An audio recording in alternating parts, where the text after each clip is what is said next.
పేదవాడి పక్షాన నిలబడతాం, ప్రజా గొంతుకై నినదిస్తాం. వాయిస్ ఆఫ్ వాయిస్లెస్, తెలుగువారి మనస్సాక్షి, సాక్షి టీవీ. సాక్షి టీవీ ప్రసారాల కోసం మీ స్థానిక కేబుల్ ఆపరేటర్ని వెంటనే సంప్రదించండి. ప్రభుత్వ వైఫల్యాలను కప్పిపుచ్చడానికి, వాటిని ఇతరుల మీద వేయడానికి కూటమి నేతలు ఎంతకైనా తెగిస్తున్నారు. సింగపూర్ పర్యటన అట్టర్ ఫ్లాప్ అయిన నేపథ్యంలో ఆ అపజయానికి కారణం మురళి అనే వ్యక్తి సింగపూర్ ప్రభుత్వానికి రాసిన లేఖ అని మంత్రి లోకేష్ అంటున్నారు. వైఎస్ఆర్సీపీ ప్రభుత్వ హయాంలో సిఐడి అధికారులు సింగపూర్ వెళ్లి అక్కడ వ్యాపారవేత్తలను బెదిరించారని, అందుకే సింగపూర్ నుంచి పెట్టుబడులు రావడం లేదని మంత్రి నారాయణ అంటున్నారు. చంద్రబాబు చేతకాని అసమర్థ ప్రభుత్వ తీరుతెన్నులపై ప్రముఖ జర్నలిస్ట్ కొమ్మినేని శ్రీనివాసరావు కామెంట్ ఇప్పుడు చూద్దాం.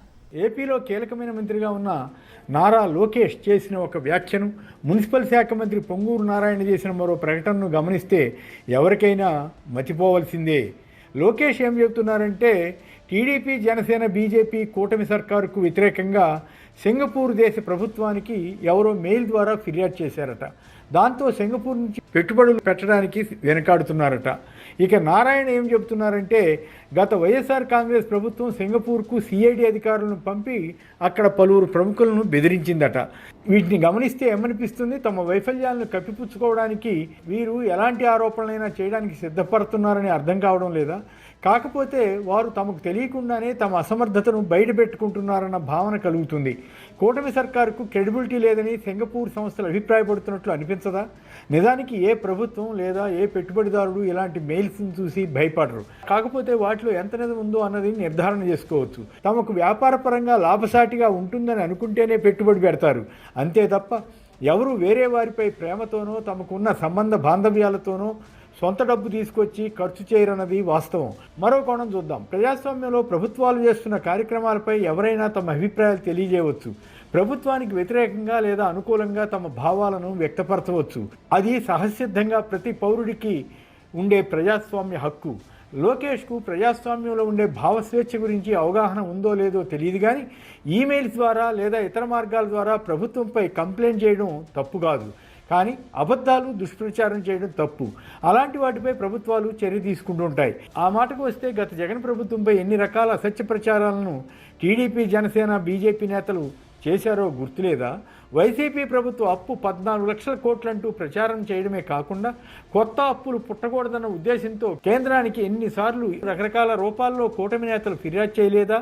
అయినా జగన్ ప్రభుత్వం ఇలాంటి వాటికి వెరవలేదు, ధైర్యంగా ఎదుర్కొంది. అంతే తప్ప బేరగా మాట్లాడలేదు. అయినా ఎదుటివారిపై బురద వేయడమే రాజకీయంగా వీరు చేస్తుంటారు.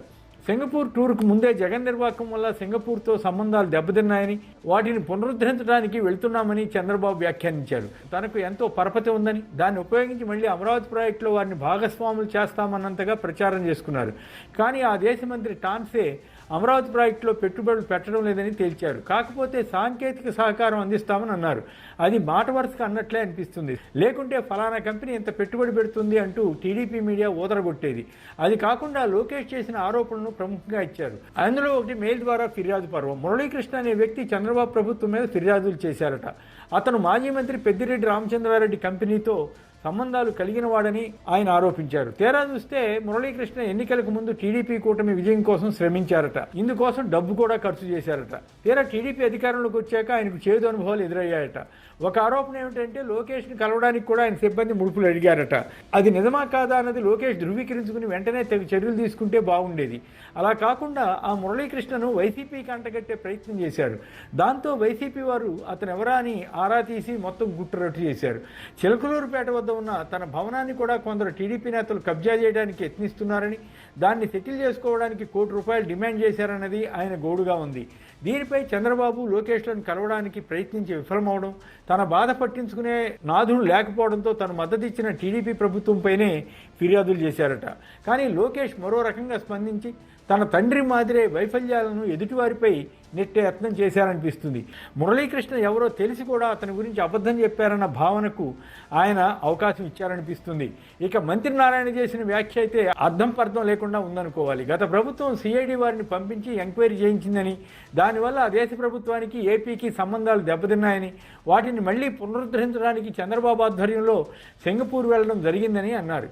ఇన్ని విద్యా సంస్థలు నడిపే వ్యక్తి ఇలా మాట్లాడడం ఎబ్బెట్టుగా ఉంది. వేరే దేశంపై భారత్లోని ఒక రాష్ట్ర అధికారులు వెళ్ళి విచారణ చేయడం సాధ్యమవుతుందా? అది కూడా కేంద్రంతో సంబంధం లేకుండా చేస్తారా? ఏదేమైనా ఎదుటివారిపైన రాయి వేసే ముందు అది తమకే తగులుతుందేమో అని ఆలోచించుకోవాలి.